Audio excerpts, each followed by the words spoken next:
ಬಾಲಿವುಡ್ನ ಹಿರಿಯ ನಟ ಧರ್ಮೇಂದ್ರ ತಮ್ಮ 89ನೇ ವಯಸ್ಸಲ್ಲಿ ವಿಧಿವಶರಾಗಿದ್ದಾರೆ. ಬಾಲಿವುಡ್ನ ಹೀಮ್ಯಾನ್ ಅಂತಾನೆ ಪ್ರಸಿದ್ಧಿ ಪಡೆದುಕೊಂಡಿದ್ರು ಧರ್ಮೇಂದ್ರ. ಧರ್ಮೇಂದ್ರ ಅಂದರೆ ಒಂಥರ ಸ್ಫುರದ್ರೂಪಿ ನಟ, ಅದ್ಭುತ ಅಂಗಸೌಷ್ಠವ, ಬಲಿಷ್ಠ ಸ್ನಾಯುಗಳು. ಆ ಕಾಲಕ್ಕೆ ಒಂಥರ ಎಲ್ಲರೂ ಕೂಡ ಇಷ್ಟಪಟ್ಟಿದ್ದಂಥ ನಟ ಧರ್ಮೇಂದ್ರ. ಒಂದು ವ್ಯಾಯಾಮ ಯಾಕೆ ಬೇಕು ಮನುಷ್ಯನಿಗೆ, ದೇಹ ಹೇಗಿಟ್ಕೊಳ್ಬೇಕು, ಅಭಿನಯ, ಆ ನಟನೆ, ಆ ಒಂದು ರೀತಿಯಲ್ಲಿ ಬಬ್ಲಿ ಆಗಿದ್ದಂಥ ಒಂದು ಕ್ಯಾರೆಕ್ಟರ್ಗಳು, ಈ ರೀತಿ ಬಂದಾಗ ಧರ್ಮೇಂದ್ರ ಬಹಳ ಸೆಳೆದು ಬಿಡ್ತಾರೆ. ಹೀಮ್ಯಾನ್ ಅಂತ ಸುಮ್ಮನೆ ಕರೆದಿರಲಿಲ್ಲ ಧರ್ಮೇಂದ್ರ ಅವರನ್ನು. ಅಂಥ ನಟ ತಮ್ಮ 89ನೇ ವಯಸ್ಸಲ್ಲಿ ಅನಾರೋಗ್ಯದಿಂದ ನಿಧನರಾಗಿದ್ದಾರೆ. ಮುಂಬೈ ನಿವಾಸದಲ್ಲೇ ಕೊನೆಯುಸಿರೆಳೆದಿದ್ದಾರೆ ಧರ್ಮೇಂದ್ರ.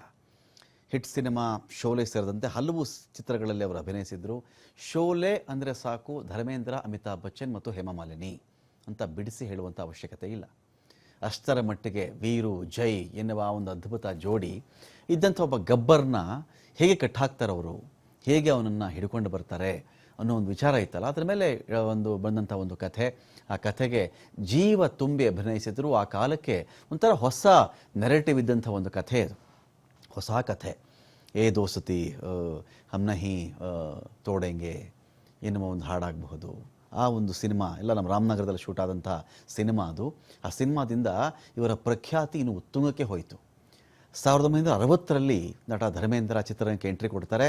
ದಿಲ್ ಭೀ ತೇರಾ ಹಮ್ ಭೀ ತೇರೆ, ದಿಲ್ ಭೀ ತೇರಾ ಹಮ್ ಭೀ ತೇರೆ ಮೊದಲ ಚಿತ್ರ ಅವರದು.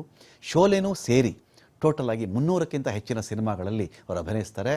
ವಿಲೇಪಾರ್ಲೆ ಚಿತಾಗಾರದಲ್ಲಿ ಇಂಥ ಅದ್ಭುತ ನಟ, ಅದ್ಭುತವಾಗಿ ಬದುಕಿದಂಥ ನಟನ ಅಂತ್ಯಕ್ರಿಯೆ ನಡೀತಾ ಇದೆ. ಇಶಾ ಡಿಯೋಲ್ ಆನಂತರದಲ್ಲಿ ನಾವು ಚೆಕ್ ಮಾಡಿಕೊಂಡಾಗ ಇನ್ನೊಂದು ಕಡೆ ಹಲವು ಸೆಲೆಬ್ರಿಟಿಗಳು ಇದೀಗ ಅಲ್ಲಿ ಬರ್ತಾ ಇದ್ದಾರೆ. ಇಶಾ ಡಿಯೋಲ್ ಆಗಬಹುದು, ಅಮಿತಾಬ್ ಬಚ್ಚನ್ ಆಗಬಹುದು, ಅಭಿಷೇಕ್ ಬಚ್ಚನ್ ಆಗಬಹುದು, ಆಮಿರ್ ಖಾನ್ ಸೇರಿ ಹಲವು ಖ್ಯಾತ ನಾಮರು ಇದೀಗ ಆಗಮಿಸ್ತಾ ಇದ್ದಾರೆ. ಧರ್ಮೇಂದ್ರ ಅವರಿಗೂ ರಾಮನಗರಕ್ಕೂ ಅವಿನಾಭಾವ ಸಂಬಂಧ. ರಾಮನಗರವನ್ನು ರಾಮ್ಗಢ್ ಅಂಥೇಳಿ ಅವತ್ತಿಗೆ ಪರಿಚಯಿಸ್ತಾರೆ. ರಾಮನಗರ ಯಾಕೆ ಆಯ್ಕೆ ಆಯಿತು ಶೋಲೆ ಸಿನಿಮಾಗೆ ಅಂತ ಬಂದಾಗ ತುಂಬ ಕಡೆ ರಮೇಶ್ ಸಿಪ್ಪಿ ನಿರ್ದೇಶಕ ಅವರು ಓಡಾಡಿರ್ತಾರೆ ಲೊಕೇಶನ್ ಹುಡುಕುವಂಥ ವಿಚಾರದಲ್ಲಿ.